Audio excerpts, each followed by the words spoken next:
The education minister has spoken to Times Network. You are protesting about the NEET examinations, sir.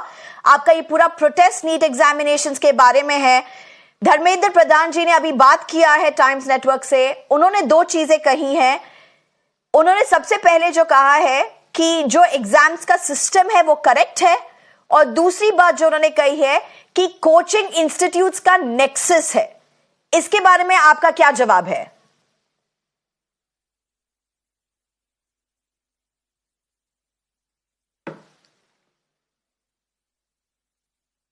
Krishnakant, अब mister Krishnakant, आप हमें सुन सकते हैं? हाँ जी, मैं बताएं. मिस्टर कृष्णकांत, धर्मेंद्र प्रधान जी हमसे अभी बात कर रहे थे टाइम्स नेटवर्क से.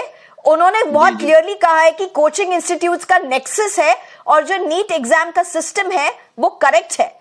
क्या कहना चाहते हैं? आपका इसका जवाब क्या है?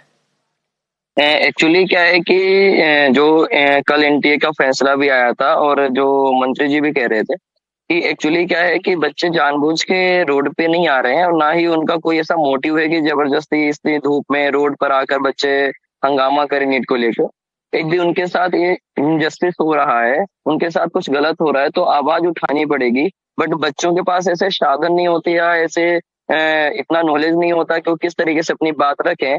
तो जो कोचिंग लीडर्स हैं या जो कोचिंग इंस्टीट्यूट के मालिक हैं या फिर जो भी उनके बड़े लोग हैं, माता पिता है, पेरेंट्स हैं, वो अपनी बात को या बच्चों की आवाज को दोनों को ही लोगों तक पहुंचाने का काम कर रहे हैं, जो कि गलत नहीं है. अब इसमें क्या है कि एनटीए ने जो कल बोला कि यार 1663 बच्चों के लिए रीनीट होगा, वो गलत है कहीं ना कहीं. क्योंकि पहली चीज तो जो 1663 बच्चों की बात हो रही है, ये आंकड़ा कहीं उससे ज्यादा है. ये आंकड़ा वो दिखा नहीं रहे. क्योंकि अभी भी उन्होंने 1663 यानी जो 1563 बच्चे हैं उनकी अभी भी उन्होंने लिस्ट जारी नहीं करी है. यदि उनका नाम हाइड करना है तो करें, बट उनका रोल नंबर या रजिस्ट्रेशन नंबर तो कम से कम बताएं कि कौन से वो बच्चे हैं. तो ये चीज कहीं ना कहीं एनटीए गलत कर रहा है और इसके लिए चाहे सरकार हो या कोई टीचर हो या पेरेंट्स हो या बच्चे हो, सभी को उसके लिए आना पड़ेगा. क्योंकि एनटीए एक बहुत बड़ा संस्थान है जो एग्जाम को कंडक्ट कराता है. यदि वो ये गड़बड़ी करेगा तो फिर कोई भी टीचर, कोई भी बच्चे या कोई भी किस पे भरोसा करेगा. आप एक बात बता सकते हैं हमें? आप अगर अपने जो डिमांड्स हैं, आप बोल रहे हैं जो एनटीए कर रहा है वो गलत कर रहा है, आप बोल रहे हैं बच्चों के पास और कोई आवाज नहीं है, कोई और तरीका नहीं है. अब मिनिस्टर बोल रहे हैं कि इस बार जो सबसे ज्यादा स्टूडेंट्स पास हुए हैं, जिन्होंने नीट में सफलता पाई है, वो रूरल इंडिया से है और वो नॉन कोचिंग स्टूडेंट्स हैं, जो कोचिंग के इंस्टीट्यूट्स से बाहर नहीं, जो कोचिंग, जिन्होंने कोचिंग इंस्टीट्यूट्स में एडमिशन नहीं लिया था, उन्होंने सबसे ज्यादा क्लियरेंसेस ली है नीट एग्जाम में. आप इसके बारे में कैसे उत्तर देंगे? अगर आपको 2-3 पॉइंट्स में जवाब देना है कि प्रॉब्लम क्या है नीट के साथ, और मिनिस्टर जो जवाब दे रहे हैं, क्या बोलेंगे आप?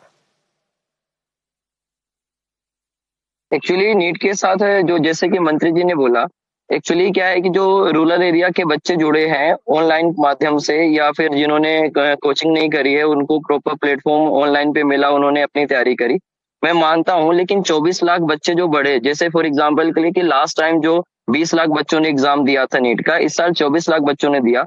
मैं भी बच्चों को पढ़ाता हूँ, तो मैंने तो इतना नहीं देखा कि यार अचानक से बच्चे इतने ज्यादा इंटेलिजेंट आने लग जाए या एक साल में इतना अंतर आ गया बच्चों के पढ़ाई में कि सीधे जो रैंक है.